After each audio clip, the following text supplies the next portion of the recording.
Hey guys, welcome to the Reparenting Daily podcast, your daily guide for inner child healing. This podcast helps you establish a consistent reparenting routine, and it's divided into 3 sections.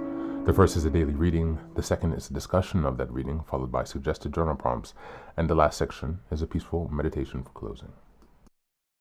Good morning, good afternoon, and good evening from whenever and wherever you're joining us. I'm so glad that you could join us here on this journey of self-expansion and growth. If this is your first time, welcome. Now, before we dive in, I'd like to again remind us of the congratulations of passing the 500 episode marker. And as a celebration of that, I've opened up the Patreon community for free membership so that people can join our Zoom calls for free. There are a lot of people struggling out there. There's a lot going on. So I thought this could be a way to provide some help and, to give some thanks for all the support that I've received so far. You can also choose if you'd like to be a paid Patreon member, and that will help me to subsidize some of the costs and expenses that I have for this project. I'm still running this out of my own pocket, so it's about $2,000 to $5,000 a year that it costs me to produce this actually. So I'm not really making money from this. It's something that I'm doing for myself and hopefully to be able to help others. And so I'm coming from a genuine place here. The second thing that I'd like to remind you is that you can also find the Reparenting Daily Journal. You can purchase that on Amazon. It's another way to support the podcast. It's under $20. And it basically allows you to follow along with all of the monthly and weekly themes. It gives you space to keep your notes. And yeah, if you join the team or the Zoom calls, it might be a great way for us to all stay aligned and be working together. The last thing I'd like to give you a head up on is the Fairy Tales for Reparenting Daily series. As I mentioned earlier, I've had some editing issues with that because in the springtime, the end of spring, I did some reworking to structure those into certain themes. So like the beginning, middle, and end of the hero's journey. And in the midst of reorganizing and restructuring the stories and also upgrading the artwork, some of the text is a bit mixed and jumbled all over the place. Sorry about that. When I was in the editing phase for the first time, they did not send the proofread copies to the Netherlands, and so I had to work, around and trying to find a way to get the copy to edit, and it's just been a mess. So basically, that's going to take a little bit longer. I'm going to aim to have that done by the end of the year, but I have burned my eyes, so I am very limited. Excuse me, with what I can do and time I spent on the computer. And so I would have had that done much earlier. I would have liked to have that already done, but here we are. And so in any case, once that's available, again, I'll give you a heads up, but please do hold off on purchasing the Fairy Tales for Reparenting Daily for now. Or Fairy Tales for Reparenting series, not the Fairy Tales for Reparenting Daily. That's it today. So without further ado, let's dive into today's practice.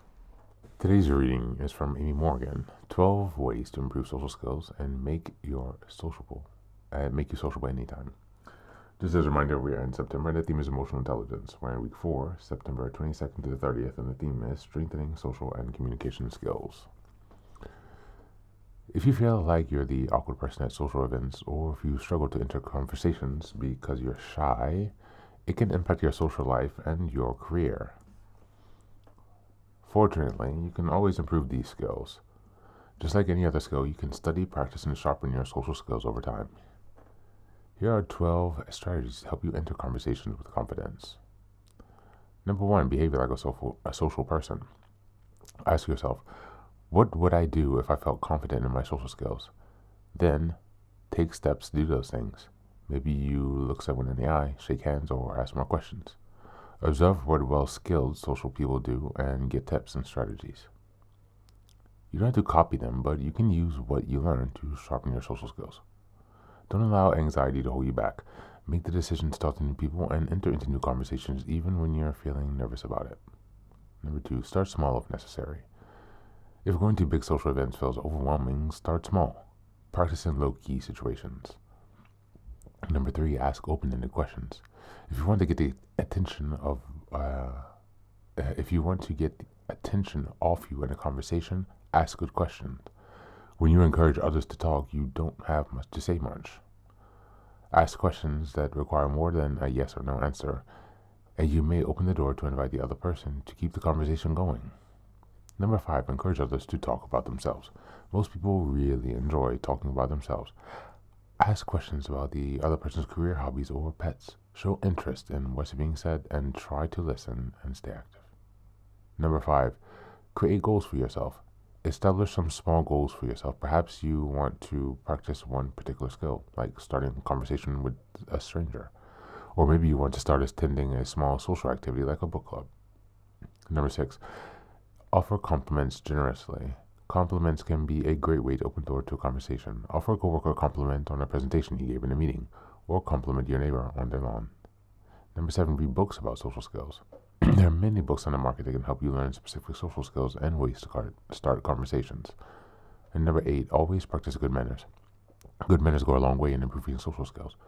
Practice being polite, showing gratitude, and using table manners.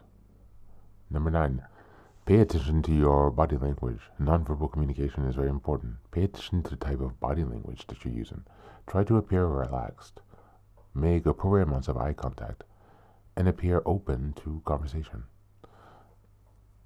Perhaps number 10 is join a social skills support group. Many communities offer social skills support groups. Support groups can help people who feel shy, awkward, or extremely anxious in social situations to learn and practice new skills. And number 11, stay up to date on current events. Read up on current trends and news stories so you have something to talk about with people.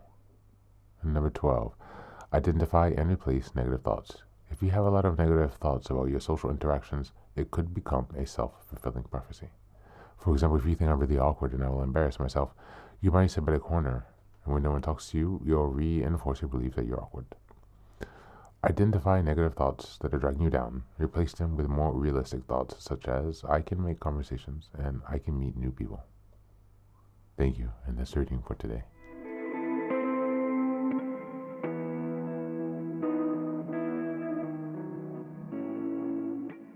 This reading connects directly to September's theme of emotional intelligence, reminding us that social skills aren't innate talents but learned abilities we can strengthen through practice.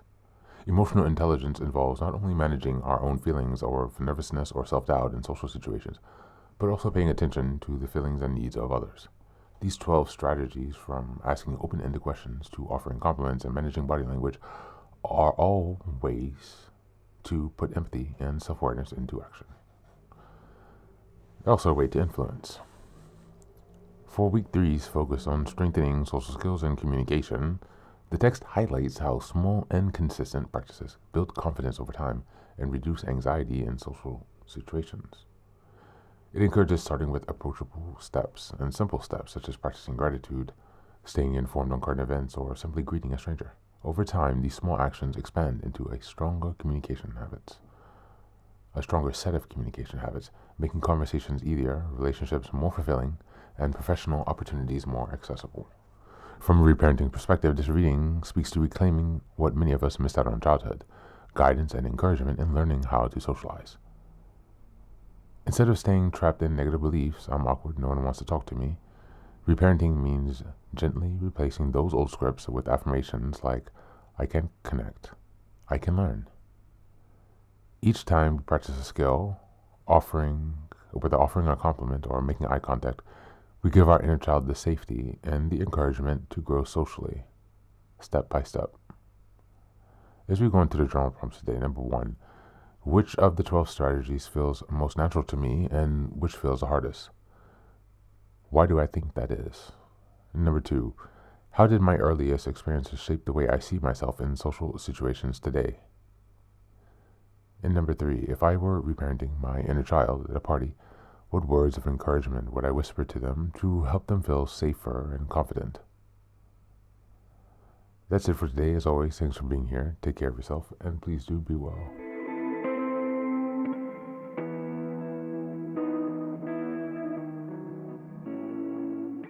Welcome back, welcome back. Now, this is the third and final section of the daily podcast. This is your silent meditation. Please go ahead and find a space where you can be comfortable and undisturbed, where you can relax and spend some time with yourself for this 10-minute silent meditation. You can choose to be sitting, standing, lying down, or in whatever position makes you comfortable today.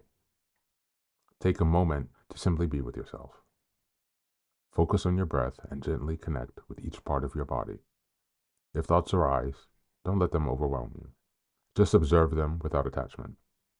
Imagine them as leaves drifting down atop a river, passing by without needing your engagement. Stay present, grounded, and open to this moment, no matter what time you are listening and practicing this meditation. Namaste.